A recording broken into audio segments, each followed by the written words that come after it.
Բարև ձեզ, դուք դիտում եք Հրապարակ TV-ն, ես Հայկ Ալոյանն եմ։ Այսօր մեր տաղավարում հյուրընկալել ենք Հայաստանի ժողովրդական շարժում հասարակական կազմակերպության ղեկավար թուրքագետ Վազգեն Պետրոսյանին։ Պարոն Պետրոսյան, շնորհակալություն մեզ հյուրընկալվելու Նույնպես համար։ ես էլ եմ շնորհակալ հրավերի համար։ Արդեն քանի օր է Իսրայելի նախահարձակորձողությունների արդյունքում ծավալվել է մի սարսափելի պատերազմ, որի պատճառով բոլորս անընդհատ միջուկային պատերազմի վերահաս վտանգի մտահոգությունների մեջ ենք, հա, ու անընդհատ ինչ-որ վատ լուրի ենք սպասում, նորություններն ենք ստուգում, որ հանկարծ ՆԱՍԱ-ն կամ ՄԱԳԱՏԷ-ն Իրանի հրթիռակոծված միջուկային օբյեկտներում ռադիացիոն արտահոսքի հետքեր չգտնեն, հա, կամ նշաններ։ Բայց երեք Թրամփը իրեն հատուկ էքսցենտրիկ ոճով հայտարարեց, որ զինադադար են կնքել Իսրայելն ու Իրանը եւ 12 ժամվա ընթացքում այդ զինադադարը կյանքի կկոչվի եւ կողմերը որ կետում որ հասել են, այդտեղ էլ պատերազմը կանգ կառնի։ Ինչպես Թրամփին հաջողվեց կանգնեցնել ռազմատենչ Իսրայելին, կամ ինչ լծակների վրա սեղմեց, որ Նեթանյահուի նման մի քիչ դժվար հետ գնացող մարդուն ստիպեց կանգնել, պարոն Պետրոսյան։ Խնդիրը մի քիչ ավելի խորքային է, քան այն ինչը որ երևում է։ Ցանկացած պատերազմը, որը ներկա փուլում տեղի է ունենում աշխարհի վերաբաշխման եւ նոր ուժերի, նոր հավասարակշռված ուժերի եւ երկրների տեղի ու դերի հստակեցման խնդիրն է։ Այնինչ որ պարզ է Իսրայելը որպես պետություն ստեղծվեց երկրորդ աշխարհամարտից հետո, քանի որ Սովետական միությունը որպես սոցիալիստական պետություն եւ գերիշխանություն սկսեց տարածվել ամբողջ աշխարհի մեջ, մանավանդ հետպատերազմյան շրջանում արաբական երկրներում, որոնք դուրս եկան Ֆրանսիայի, Գերմանիայի եւ անգլիական կայսրությունների լեցի տակից եւ ձգտեցին դեպի սոցիալիզմը։ Այն ժամանակահատվածում ստեղծվեց Իսրայելը որպես կացին արաբական երկրների գլխին եւ այդ կացինի միջոցով իրենք սկսեցին զսպել արաբական երկրները։ Սովետական միության փլուզումից հետո արդեն Իսրայելը իր տեղն ու դերը կորցնում էր եւ մենք տեսանք 90-ական թվականների կեսերին, երբ Բիլ Քլինթոնի ճնշման տակ Իսրայելը ստիպված ելավ ընդունել Պաղեստինյան պետության ստեղծումը։ Ճիշտ է, արդյունքում Շիմոն Պերեզին սպանեցին ծայրահեղական հրեաները, բայց այդ ծրագիրը չվերացավ։ Եվ հիմա նոր աշխարհակարգը, որը ստեղծվում է, որտեղ մի կողմում կանգնած է Միացյալ Նահանգները եւ իր թիկունքին ունենալով արևմտյան մնացած պետությունները, իսկ մյուս կողմում կայնած են Չինաստանը եւ Ռուսաստանը։ Եվ այս դետանկյունից, որ մենք նայում ենք, նաեւ պարզ է դառնում Հայաստան-Ադրբեջան պատերազմը 2020 թվականին եւ ինչու Հայաստանը պարտվեց արևմտյան ճնշումների ներքո եւ ինչու պիտի Հայաստանը նաեւ զիջի Սյունիքը արևմտյան ճնշումների ներքո, քանի որ նոր աշխարհակարգ է ձևավորում եւ այս աշխարհակարգի մեջ ամեն մի պետություն իր տեղն ու դերն է ունենում։ Պարոն Պետրոսյան, դուք նշեցիք Հայաստանը պիտի զիջի Սյունիքի այսպես կոչված Զանգեզուրի միջանցքը։ Իսկ Իրանի հաղթանակից այս պատերազմում կախված է Զանգեզուրի միջանցքի ճակատագիրը, թե դա որոշված հարց է։ Չէ, Իրանի որոշումներ քաղաքական դաշտում գոյություն չունեն։ Գոյություն ունեն տարբեր ծրագրեր, տարբեր քարտեզներ, տարբեր իրավիճակների համար։ Մի գործողության համար մի քանի տարբեր իրավիճակային սցենարներ կան։ Սցենարներից մեկը, եթե Իրանը պարտվի այս պատերազմում, չնայած Իրանի պարտվելու հարցը բարդ է, այնպես չի, որ Իսրայելը իր շատ սահմանափակ ռեսուրսներով թեկուզ ունենալով Միացյալ Նահանգներին եւ մնացած արևմտյան պետությունները իր թիկունքում կարողանա Իրանին լուրջ հարվածներ հասցնի պատերազմի դաշտում։ Վերջ-վերջո Իրանը պարտվելու համար պետք է այնտեղ ցամաքային զորք իջացնել, իսկ ցամաքային զորքը ոչ կարող է իջացնել Իսրայելը, ոչ էլ Միացյալ Նահանգները, քանի որ դա շատ լուրջ վտանգներ է պատճառելու երկու կողմերին էլ։ Այդ իսկ պատճառով իրենք չեն անի։ Այն ինչը որ հիմա պիտի փորձի անի Միացյալ Նահանգները եւ Իսրայելը հետեւյալն է լինելու։ Իրենք սկսելու են ահաբեկել, տերորի ենթարկել գիտնականներին, պատասխանատու անձերին եւ զինվորական եւ քաղաքական ռազմաքաղաքական վերնախավի ոչնչացում, Պետք է հայտնաբերվի նաև տարբեր գաղտնի, այսպես ասած, զինամթերք եւ զենքեր արտադրող գործարաններ եւ հարվածեն դրանց զուգահեռաբար իրենք որոշակի ընդդիմադիր դաշտի, զինված ընդդիմադիր դաշտի մարդկանց միջոցով, 5-րդ Շարասյան միջոցով պետք է ստեղծեն քաոս Իրանի մեջ եւ այդ քաոսի ընթացքում իրենք փորձեն ներազգային խժդժություններ առաջացնել Իրանի մեջ։ Իրանում փան-իրանիզմը շատ ուժեղ է, քան թե փան-թուրքիզմը կամ փան-արաբիզմը կամ մնացած բաները։ Այդ իսկ պատճառով, երբ որ Թուրքիան կամ Ադրբեջանը խոսում են ադրբեջանական համայնքի մասին կամ թուրքախոս համայնքի մասին, իրենք էլ շատ լավ գիտեն, որ դրանք բոլորը թույլ օղակներ են օգտագործելու համար Իրանը ոչնչացնելու։ Բայց դրանք միջոցներ են, որը հիմա իրենց վրան շատ ավելի մեծ միջոցներ է ծախսելու ամբողջ Արևմուտքը Միացյալ Նահանգների գլխավորությամբ եւ իրենք կփորձեն քայքայել Իրանը ներսից։ Ստացվի արդյոք, պարոն Պետրոսյան։ Գիտեք, ամեն ինչը կախված է քաղաքական վերնախավի ճարպիկությունից եւ կամքի դրսևորումից։ Մեզ մոտ մենք պարտվեցինք այդ պատերազմում, քանի որ մենք չունեինք քաղաքական վերնախավ եւ չունեինք ընդհանրապես մտավորականություն։ Եվ այն քիչ մտավորականներն էլ ովքեր որ կան, վերնախավը որ կա, որ կարողանում է աշխատել եւ իսկապես ստեղծագործել այն ինչը որ ազգին պետք է, իրենք սկսեցին խանգարվել դրսից հովանավորվող մտավորականների եւ վերնախավի միջոցով եւ արդյունքը եղավ այն ինչը որ կա այսօր։ Այնուամենայնիվ այս իրավիճակն էլ Հայաստանում երկար չի տևի եւ երկար չի ձգի։ Լավատես դիրքորոշում ունեք։ Ես իրատես եմ, ոչ թե լավատես։ Իրատես եմ, մեր ժողովրդի դիմադրողականությունը շատ ավելի այլ կերպ է աշխատում, քան այն ինչը որ պատկերացնում ենք։ Մեր ժողովուրդը եթե չունենար այդ յուրահատուկ դիմադրողականությունը, ինքը քանի հազար տարի այս խառնաշփոթ աշխարհի մեջ չէր ապրի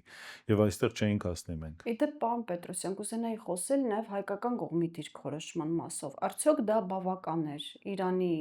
վրա ռազմական ագրեսիայի դրսևորման պարագայում, այնինչ հայկական կողմը ցույց տվեց, դա բավարար էր բնական դաշնակցին աջակցելու համար կամ գոնե սենց հոգեբանական, հա, աջակցություն ցուցաբերելու համար։ Մենք Հայաստանի Հանրապետությունում ունենք իշխանություն, որը ամեն կերպ դարել է արևմտյան կամակատար։ Եվ այդ ամերիկյան կամակատարը ինքը իրենից որևիցե լուրջ դրսևորումներ չունի։ Այնինչ որ Հայաստանը արեց դատապարտելով Իրանի վրա հարձակումը, դա ամենանվազագույնն էր, որը որ կարող էր Հայաստանն աներ։ Առավելագույնի մասին չխոսենք, որպեսզի հետագայում չասեն, որ պետական գաղտնիք ենք հրապարակել, բայց այն ինչը որ արեց Հայաստան, դա ամենանվազագույնն էր։ Եվ դրանից բացի Հայաստանը չամրապնդեց այս խառնաշփոթ իրավիճակներում իր դիրքերը, դեռ ավելի թուլացրեց ներկայիս վարչակազմի հովանու ներքո։ Սովորաբար երկրները եւ պետությունները քաոսային ժամանակահատվածում են կարողանում իրենց դիրքերը ամրապնդել եւ այսպես ասած պղտոր ջրից ձուկ որսալ։ Դա այն է, որը մենք հիմա չենք անում։ Եվ դրա համար կան բոլոր տվյալները, բայց այդ տվյալների օգտագործումը այսօրվա իշխանությունների կողմից չի կատարվում, քանի որ իրենք ամեն կերպ եւ ամեն ձև ենթարկվում են արևմտյան ծրագրերին։ Պարոն Պետրոսյան, մինչ ամբողջ աշխարհը շունչը պահած սպասում էր կամ հետևում էր ԱՄՆ-ից, Իսրայելից ու Իրանից եկող լուրերին ու հայտարարություններին միջուկային պատերազմի վախերով, Նիկոլ Փաշինյանը իր Facebook-յան էջում շարունակում է հայ առաքելական Սուրբ եկեղեցու դեմ ծավալած արշավը։ Նորից կոչ է անում հոգևորականներին միավորվել եւ դուրս վռնդել ամենայն հայոց կաթողիկոսին վեհափառին վեհարանից։ Դա անում է իրեն հատուկ ոճով, ընդ որում դիմում է անուն ազգանունով մինչև օծվել այո, այնինչ վեհափառը նույնիսկ իր անձնագրում նշված է Գարեգին II, Նիկոլ Փաշինյանի այս մտասևեռումը,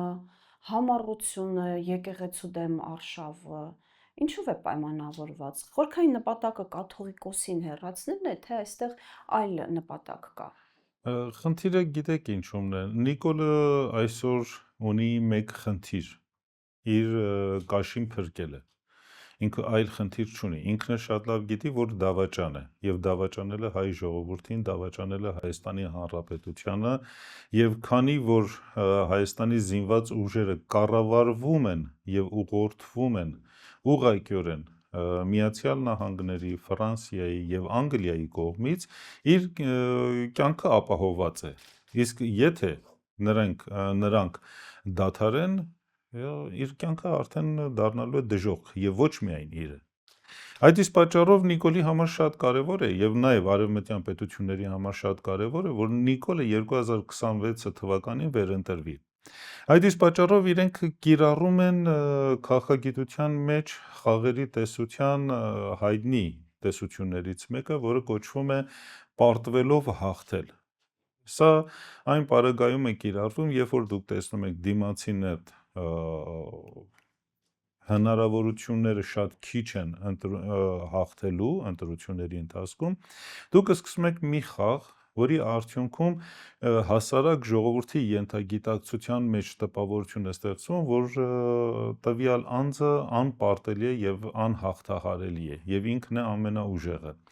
Եվ եթե նկատի ունենանք, որ հասարակության 90%-ը եւ ավելին, ցանկացած հասարակության, հայկական, պարսկական, Միացյալ Նահանգներ, ռուս, չինացի, բոլորի մոտ այդպես է։ 90% եւ ավելին միշտ հետևում է, թե ով է ուժեղը։ Եվ ինքը քվեարկության ժամանակ կամ չեզոք է կայնում, կամ ձայնը տալիս է ամենաուժեղին։ Քանի որ ժողովուրդը իր լայն իմաստով միշտ ուզում է կայնի հաղթողի կողքին եւ ոչ թե պարտվողի։ Կարևոր չի թե հաղթողը որ Այո, դաշտում է, կարևոր չի թե այդ հաղթողը որ դաշտում է խաղում։ Հիմա Նիկոլը ինչ է անում։ Նիկոլը թիրախավորում է համաձայն բոլոր ստատիստիկաների ամենահեղինակավոր կառույցին, որը հայոց եկեղեցին է, եւ